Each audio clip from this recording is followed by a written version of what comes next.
P V അൻവറിന്റെ ഈ തൃണമൂൽ കോൺഗ്രസിലെ പ്രവേശനത്തെ കേരളത്തിലെ ജനങ്ങൾ എങ്ങനെയാണ് കണക്കാക്കുന്നത്? ക്ലച്ച് പിടിക്കുമോ തൃണമൂൽ കോൺഗ്രസ് കേരളത്തിൽ? പ്രേക്ഷകർക്ക് എന്താ തോന്നുന്നത്? ഇന്നലെ ഞങ്ങൾ കുറച്ച് പ്രേക്ഷകർക്ക് റാൻഡമായിട്ട് പോയിട്ട് ചോദിച്ചു, പി വി അൻവറിന്റെ ഈ തൃണമൂൽ കോൺഗ്രസ് കേരളത്തിൽ ക്ലച്ച് പിടിക്കാനുള്ള സാധ്യതയുണ്ടോ? അപ്പോൾ ആളുകൾ പറഞ്ഞ പ്രതികരണം നമുക്കൊന്ന് കേട്ടുവരാം.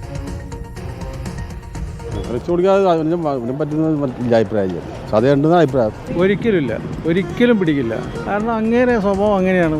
അത് തന്നെ എല്ലാ പാർട്ടി വിട്ടുപോയ നേതാക്കന്മാർ എങ്ങനെയായിരുന്നു അതേപോലെ തന്നെ. പി വി അൻവറിന്റെ പാർട്ടി കേരളത്തിൽ ക്ലച്ച് പിടിക്കില്ല. ഇന്നുവരായിട്ട് ഇപ്പോൾ ആം ആദ്മി തുടങ്ങി. എന്തായിരുന്നു സ്ഥിതി? തൃണമൂൽ പഠിക്കല്ലോ, ബംഗാളിലില്ല. ആരെ കൊണ്ടുവരാല് ആരുണ്ടാവില്ല. കേരളത്തിൽ പച്ച പിടിക്കില്ല. അതാ നിലമ്പൂർ ഭാഗത്ത് കുറച്ച് ആൾക്കാരുണ്ടെങ്കിലുള്ളൂ. ഇങ്ങോട്ട് കോഴിക്കോട് നിന്ന് തീരെ വെച്ചില്ല. ഇവിടെ നടക്കൂലോ. അയ്യേ ഇവിടെ വേണ്ടേ? തിരുമുഖം പഠിച്ചല്ലോ. ഇപ്പോൾ ഉണ്ടാക്കി വിട്ടേ ആദ്യം.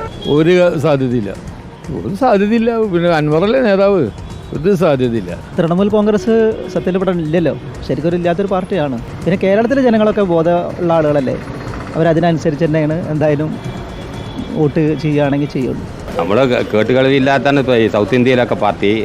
സംശയമാണ്, ഉറപ്പൊന്നും പറയാൻ പറ്റില്ല. കേരളത്തിൽ വന്ന തൃണമൂൽ കോൺഗ്രസിന് വലിയ ബേസ് ഉണ്ടായില്ല.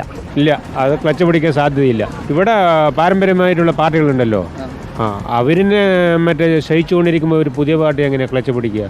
ഒന്നും നടക്കാൻ പോകില്ല. കേരളത്തിലൊന്നും നടക്കില്ല. സാധ്യത കുറവാണ്. കേരളത്തിലെ പോലുള്ള സംസ്ഥാനത്ത് പശ്ചിമ ബംഗാളിലുള്ള ഒരു പാർട്ടി ഇവിടെ ക്ലച്ച് പിടിച്ച് വരാൻ വളരെ സാധ്യത കുറച്ച് കുറവാണ്.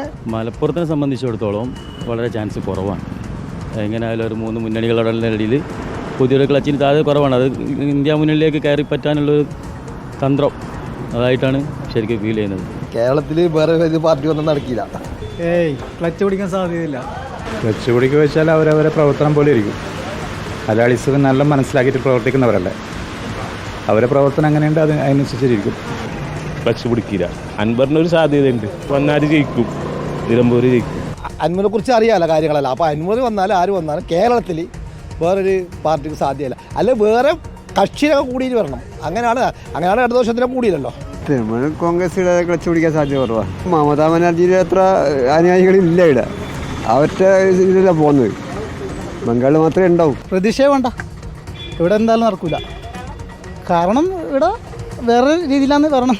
ഇല്ല, പിടിക്കില്ല. തൃണമൂൽ കോൺഗ്രസ് പിടിക്കുകയേ ചെയ്യില്ല കേരളത്തിൽ. കാരണമല്ല, ഇവിടെ ഇല്ല, തൃണമൂൽ കോൺഗ്രസ് ഇല്ല. ഇവിടെ ബംഗാളിലതല്ലേ. തൃണമൂൽ കോൺഗ്രസ് കേരളത്തിൽ ക്ലച്ച് ഒന്നും പിടിക്കില്ല.